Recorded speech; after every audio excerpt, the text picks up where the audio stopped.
วัสดีครับวันนี้เชฟพามาดูงานขุดสระเพื่อการเกษตรครับนี่โคมัตสุนะครับโคมัตสุนะครับดูไว้ครับสระแบบนี้สระอันนี้กว้างกี่เมตรครับนี่กว้างกี่เมตรกว้าง3 เมตรนะครับให้ดูแบบยาวๆครับตอนนี้กว้าง3 เมตรครับประหยัดพื้นที่ครับนี่ครับไว้กักเก็บน้ำทำสวนทำไร่ครับนี่มองจากมุมนี้ครับมุมไกลๆเลยครับ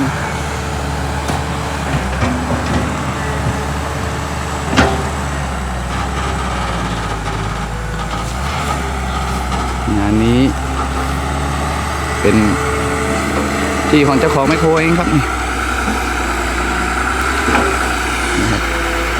ใครต้องการทำสระแบบแนวกักเก็บน้ำให้ใช้พื้นที่น้อยที่สุดก็แบบนี้นะครับประมาณนี้นะครับถ้าเป็นเราขุดเป็นสระใหญ่เลยมันจะรู้สึกว่าจะกินพื้นที่แต่เรามีพื้นที่น้อยนะครับ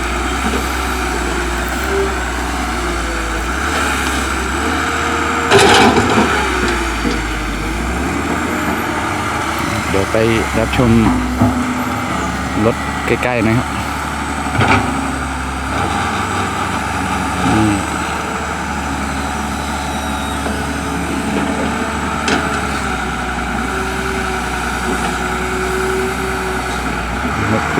งานสวยๆครับผมอยากได้สระแบบนี้นะครับนี่เอาไว้ทำสวนเขานี่เลี้ยงปลาใช้น้ำเพราะว่าพื้นที่ผมมีประมาณ1 ไร่ขุดน่าจะเล็กกว่านี้หน่อยนิดหนึ่งครับเพราะว่าแต่พื้นที่ของผมตรงนั้นมันเป็นที่ซับน้ำก็น่าจะเล็กกว่านี้ได้แต่นี้ไม่แน่ใจว่าน้ำจะซับไหมครับแต่เห็นขุดไปก็มีน้ำแล้วนะครับไม่รู้น้ำฝนหรือน้ำซับ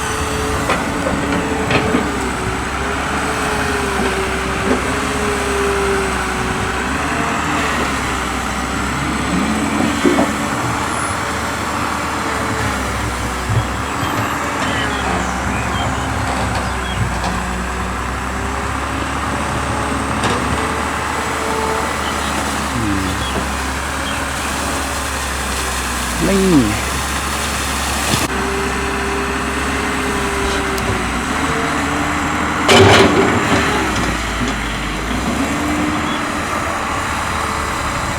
่กดปิดครับการกดปิดไปน้ำออกดีครับตรงนี้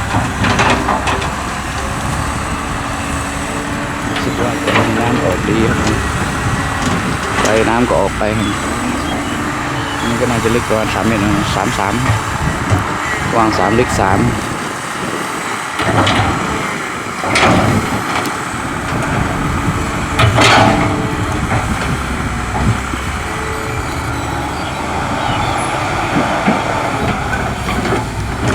ชมพื้นเลยครับขุดเป็นน่าจะเป็นทรงตัวยูนะครับขอบ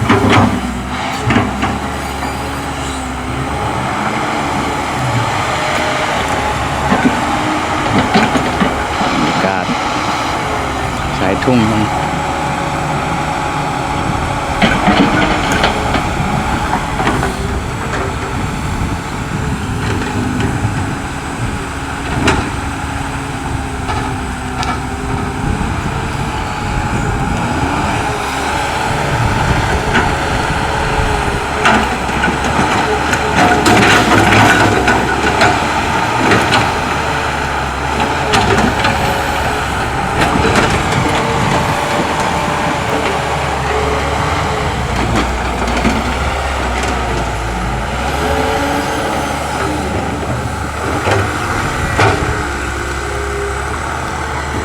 พื้นที่บริเวณตรงนี้ประมาณ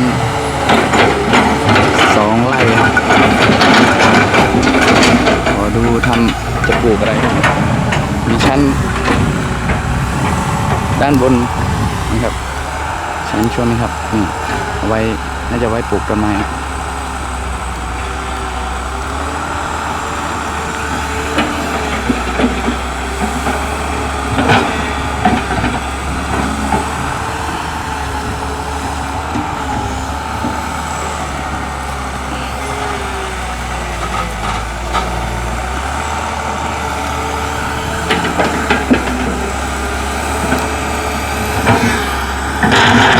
งานแดดเลยครับนี่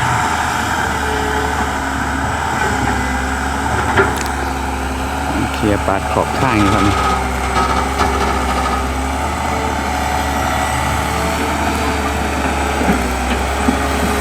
่ฝีมือครับในงานฝีมือ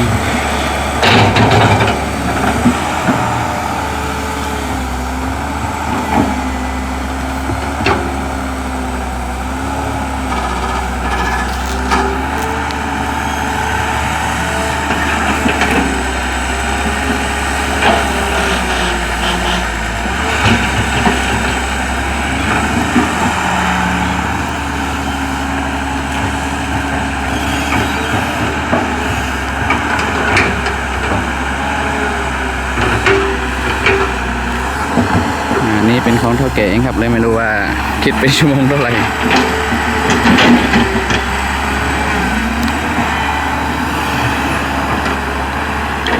ปัดขอบทางเดินครับ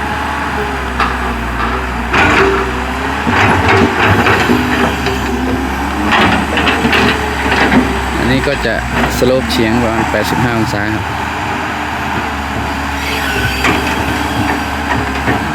ไม่เฉียงมากครับ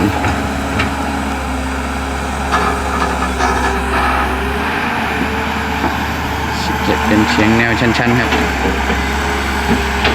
สวยน่าจะ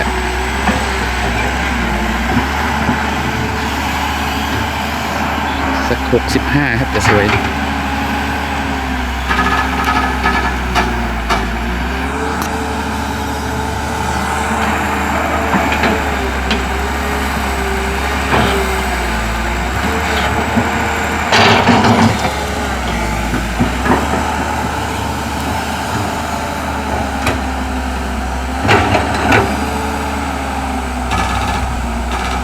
น้ำตรงนี้น่าจะใสครับตอนขุดตอนนี้อาจขุ่นอยู่ครับดูจากลักษณะน้ำแล้วการน้ำออกดี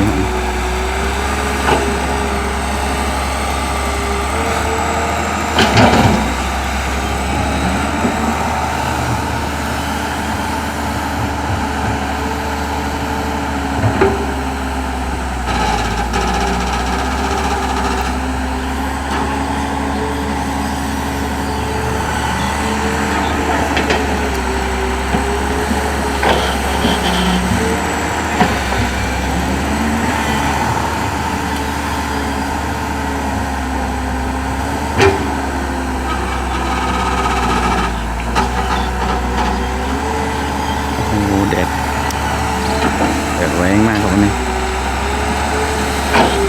แดดหน้าฝนอย่างเงี้ยเพราะตอนเย็นฝนก็จะตก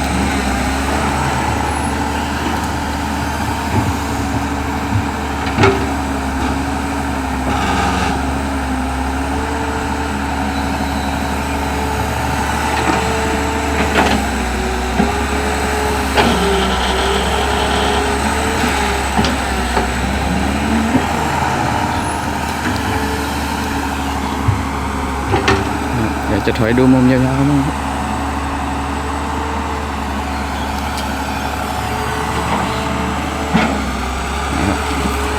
แดดแรง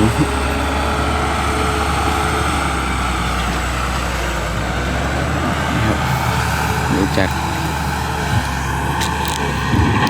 นี่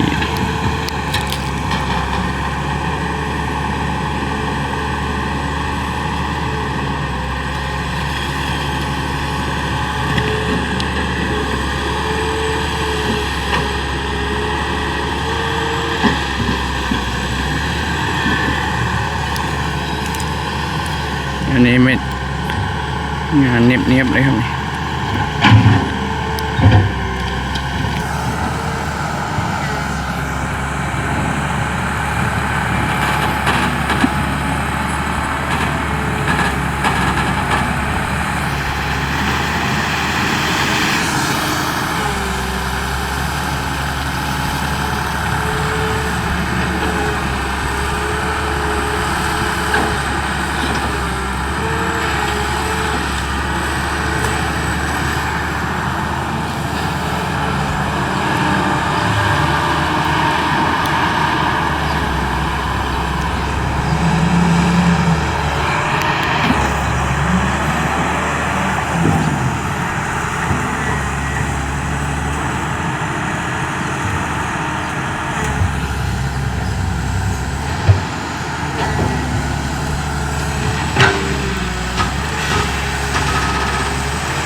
ดินติดหรือเปล่าครับดูดิ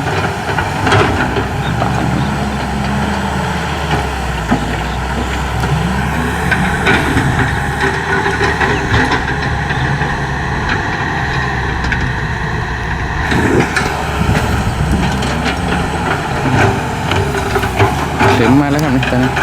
เตรียมฝนนะครับฝนวันนี้ก็น้ำเต็มนี่แหละครับ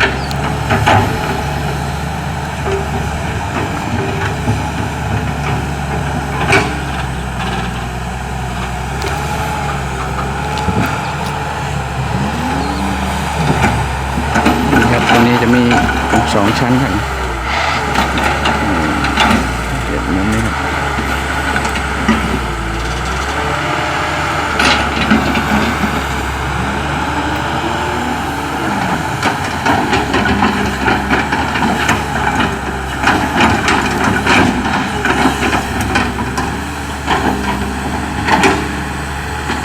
ไงก็ฝากกดติดตาม